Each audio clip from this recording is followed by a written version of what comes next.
So, first one, meron tayo ditong char. And then, yung ginamit nating variable is symbol. And then, gumamit din tayo ng int. And then, ang ginamit nating variable is with.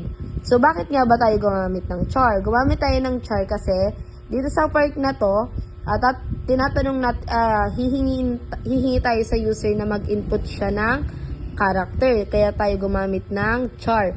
And dito naman sa part na to, hinihingi natin sa user na mag-input siya ng number. And then, in-enter natin dito yung with kasi nga, ito yung variable natin. Para ma-identify niya na number yung in-input ni user. And then, ganun din dito sa una. Gumamit tayo ng symbol, yung variable natin, para ma-identify niya din na character yung in-input ni user. So,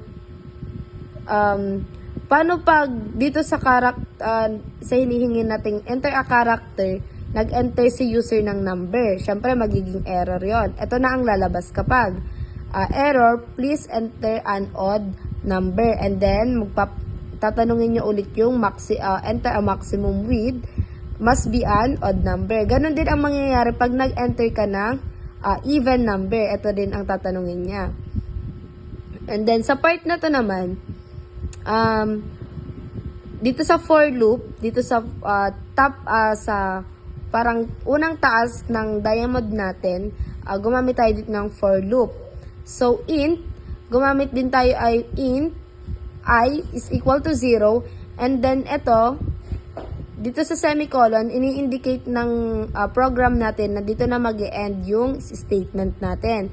And then, I is less than or equal to n, and then I, naglagay tayo dito para magpla-plus siya pag si I is less than kay n, magpa-plus yan, iikot ulit yan dito. Ganoon din dito sa ginawa natin dito sa baba ng for loop. And then, dito sa last one, dito sa display total characters printed, cout, total, and then yung symbol kung anong gagamitin natin, which is kung ano yung i-input natin dito sa taas. Dito sa tinatanong niyang enter a character to use. And then symbol, and then character printed. Kung ano yung na-print na character na in-input mo kanina. And then yung total char, eto, gumamit din tayo ng again, dito sa part na to, gumamit para tayo ng condition. Dito sa while loop natin, gumamit tayo ng condition, which is with, and then gumamit tayo ng modulo operation, and then 2 is equal to 0. Ganon din na gumamit tayo ng condition dito sa part na to.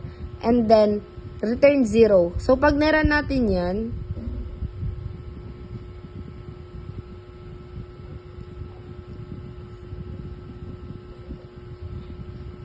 so, enter a character to use. For example, ang ginamit ko is A.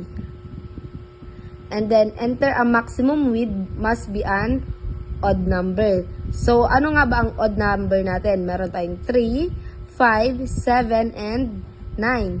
So, paano pag sinabi kong 3? Ito ang magpapakita. And then, yung kuha natin kanina, total, and then yung symbol, and then character printed. So, ang character printed is 5. So, paano naman yung sinasabi ko kaninang pag dun sa hinihingi niyang enter a character, nag-input agad tayo ng number. Paano pag number ang nilagay natin dyan?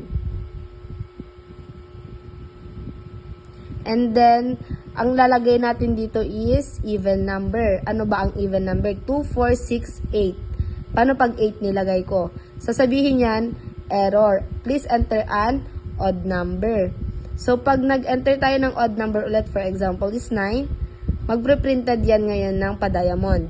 And then, yung total, and then yung symbol natin, and then yung character printed is 41. 41 to lahat. Then, end.